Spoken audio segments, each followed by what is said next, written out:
प्रश्न है, समान आकार के दो सुचालक गोले ए व बी एक दूसरे से कुछ दूरी पर स्थित हैं। प्रत्येक पर प्लस क्यू कूलाम आवेश है। तो ये दो गोले ए व बी हैं जिस पर प्लस क्यू कूलाम आवेश है और ये एक दूसरे से कुछ दूरी पर ये स्थित है। ठीक। तथा वे एक दूसरे को 10 की घाते -5 न्यूटन के बल से प्रतिकर्षित कर रहे हैं। इन क्योंकि समान आवेश है, समान आवेश क्या करते हैं, एक दूसरे को प्रतिकर्षित करते हैं। तो जो लगने वाला प्रतिकर्षण बल F है वो हमको दे रहा है 10 की घाते -5 न्यूटन। समान आकार का एक तीसरा सुचालक गोला C पहले गोले A को स्पर्श करता है और फिर गोले B को। एक C तीसरा गोला है, पहले A को स्पर्श कराया जाता है फिर बाद में उसको B से स्पर्श कराया जाता है। इसके पश्चात उसे गोले A और B के ठीक बीच में रख देते हैं। यानी जो C गोला है इसको ठीक बीच में रख देते हैं। ये C गोला हो गया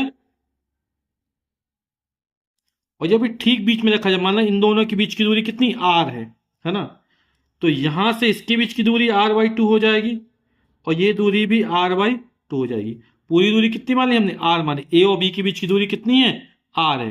बोले तो कुछ दूरी पर रखा है तो वो कुछ दूरी हमने R मान ली। गोले C पर लगने वाले परिणामी वैद्युत बल की गणना कीजिए। इस पर कितना वैद्युत बल लगा इसकी हमको गणना करनी है। तो आइए हल करते इस प्रश्न को। तो हमें पहले बल दिया है, ए व बी के बीच लगने वाला प्रतिकर्षण बल दिया गया और प्रतिकर्षण बल यानी कूलाम का बल। और कूलाम का नियम क्या कहता है कि दो बिंदुवत आवेशों के बीच लगने वाला आकर्षण या प्रतिकर्षण बल उन आवेशों की मात्राओं के गुणनफल के अनुपाती यानी Q1 इंटू Q2 और इनके बीच की दूरी यानी R, इन दोनों के बीच की दूरी हम कितनी मानी, R मानी, के वर्ग के व्युत्क्रमानुपाती होता है। ये हमारा कूलाम का नियम है। ठीक है। F का मान को दे 10 की घाते -5, इसका मान तो 9 गुणे 10 की घाते 9।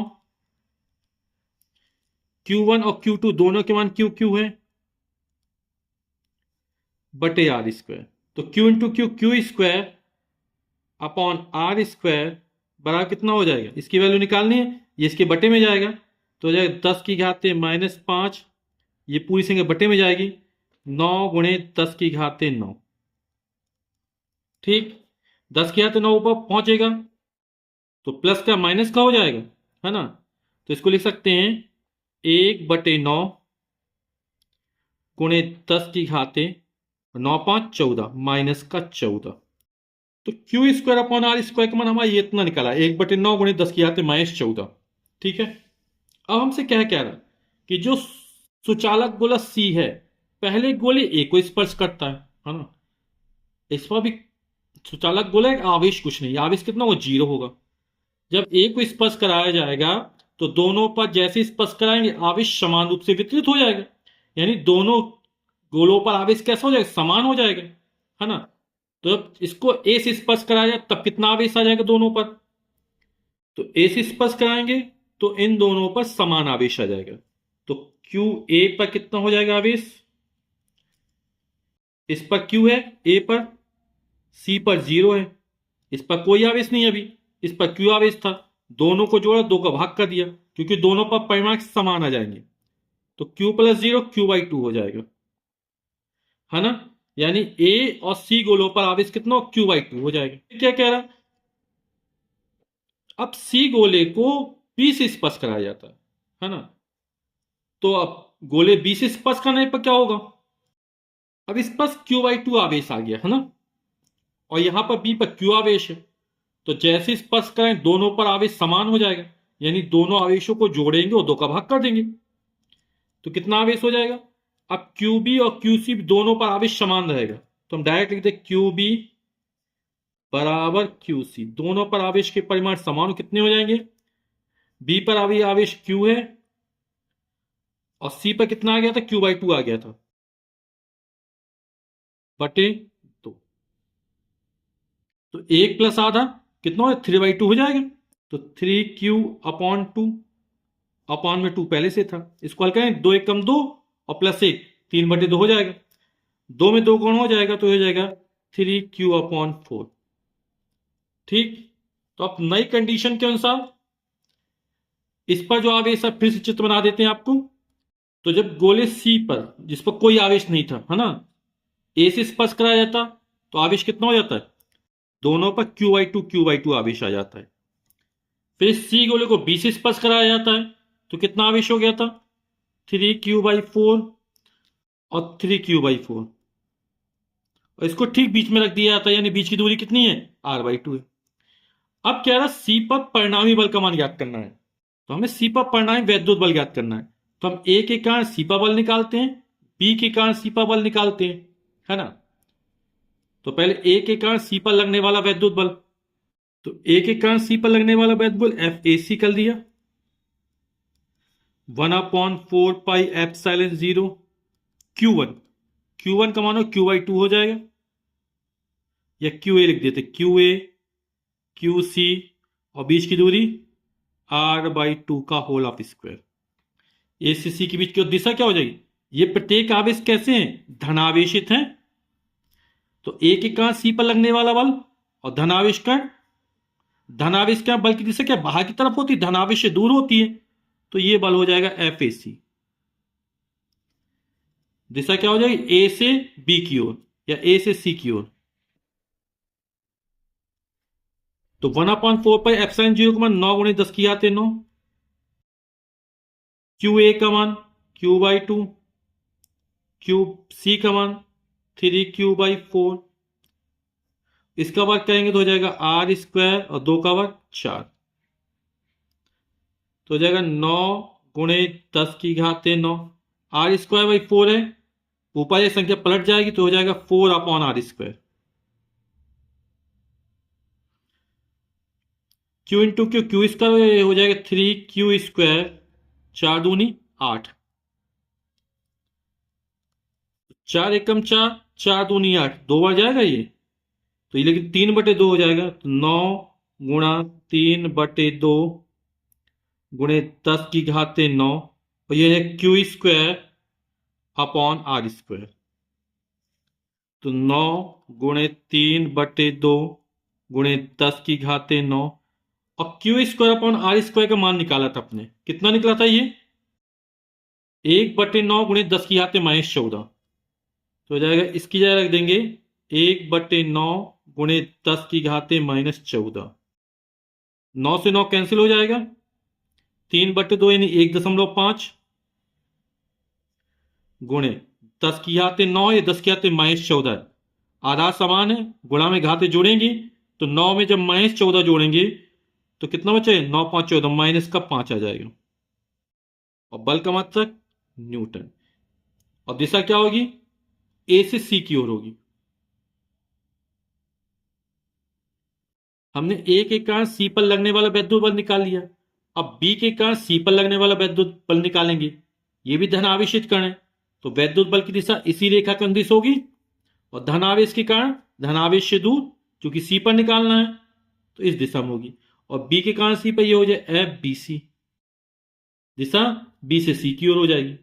ठीक है, अभी आवेश कितना है, 3q/4 है बी पर, और सी पर भी 3q/4 है, दूरी r/2 है, क्योंकि सी को ठीक बीच में रख दिया गया था।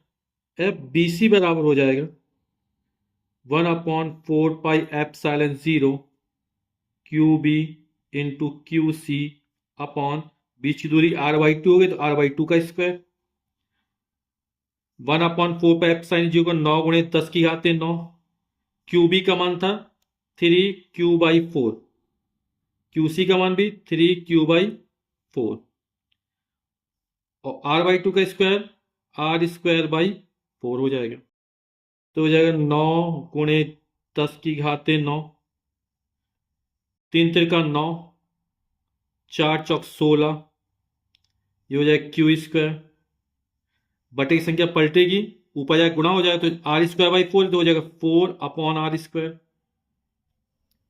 4 एकम 4, 4 × 16,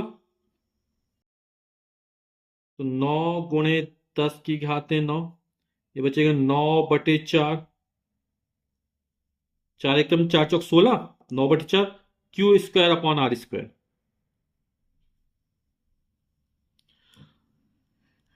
Q square upon R square का मान निकाले था अपने, कितना 1/9 गुणे 10 की घात -14 निकाला था। तो 9 गुणे 10 की घात 9, 9/4, और इसका मान रख देंगे 1/9 गुणे 10 की घात -14। 9 से 9 कट जाएगा, ये बचा 9/4 गुणे 10 की घाते, 10 की घाते 9 में 10 की घाते -14 गुणा करेंगे तो आएगा 10 की घाते -5, 4 दूनी 8, बचा 1, दशमलव 0 बढ़ाएंगे 10 हो जाएगा, 4 दूनी 8, 2 बचा 4 पंचे 20, 2.25 गुणे 10 की घाते -5 न्यूटन। इसमें जो लगने वाली बल की दिशा वो बी से सी की ओर होगी, है ना, बी से सी की ओर। तो ए के कारण जो सी पर लगने वाला बल है एफ ए सी, ये इस दिशा में है, और इसका मान कितना निकला 1.5 गुणे 10 की घाते -5 न्यूटन। बी के कारण सी पर लगने वाला बल एफ बी सी इस दिशा में है, इसका 2.25 गुणे 10 की घाते -5 न्यूटन निकला। अब दोनों बल कैसे विपरीत दिशा में, एक इस दिशा में लग रहा है, एक इस दिशा में लग रहा। तो जब दो बल विपरीत दिशा में लगते हैं या दो वेक्टर विपरीत दिशा में होते हैं तो परिणामी कैसे निकालते हैं, घटा कर निकालते हैं ना। और किसमें कौन घटेगा, जिसका मान अधिक हो अधिक में कम घटा देंगे, और दिशा किसकी ओर, अधिक वाले की ओर हो जाएगी। तो एफ बी सी का मान अधिक है तो इसमें से इसको घटा देंगे, और लगने वाला किस दिशा में हो जाएगा, बी से ए की ओर हो जाएगा या सी से ए की ओर हो जाएगा। तो जो परिणामी बल लगेगा वो बी से ए की ओर लगेगा, जिस दिशा में लगने वाला बल एफ बी सी है। और कितना लगेगा, एफ बी सी में एफ ए सी घटा देंगे। जब दो वेक्टर परस्पर विपरीत दिशा में होते हैं तो उसका जो परिणामी निकलता है वो घटा के निकलता है, ठीक है। तो अधिक वाले में से कम वाले को घटा देते हैं, और दिशा क्या होगी, जो अधिक, जिसका मान अधिक होगा, ठीक है। तो अतः गोले सी पर लगने वाला परिणामी वैद्युत बल हमने एफ सी मान लिया, तो ये क्या हो जाएगा, अभी चर्चा की थी, F B C minus F A C. F B C का मान कितना निकाला था हमने, 2.25 गुणे 10 की घाते -5 न्यूटन था। एफ ए सी का मान 1.5 गुणे 10 की घाते -5 न्यूटन था। क्योंकि घाते समान है, 2.25 में 1.5 घटा देंगे, कितना आएगा 0.75 गुणे 10 की घाते -5। या आप लोग कॉमन इससे 10 की घाते -5 कॉमन निकालेंगे, तो यहां से 2.25 माइनस 1.5, और 2.25 में 1.5 घटाएंगे तो कितना 0.75 आ जाएगा, गुणे 10 की घाते -5 न्यूटन। और जो दिशा हो जाएगी वो क्या हो जाएगी, बी से ए की ओर हो जाएगी। या लिख सकते हैं गोले ए की ओर लिख सकते हैं, या फिर इसको 0.1 अंक खिसकाएंगे यहां से, तो दशमलव जब इस तक खिसकता है तो माइनस में एक और जोड़ देंगे तो हो जाएगा 7.5 गुणे 10 की घाते -6 न्यूटन, और दिशा हो जाएगी गोले ए की ओर। और यही हमारा आंसर हो जाएगा।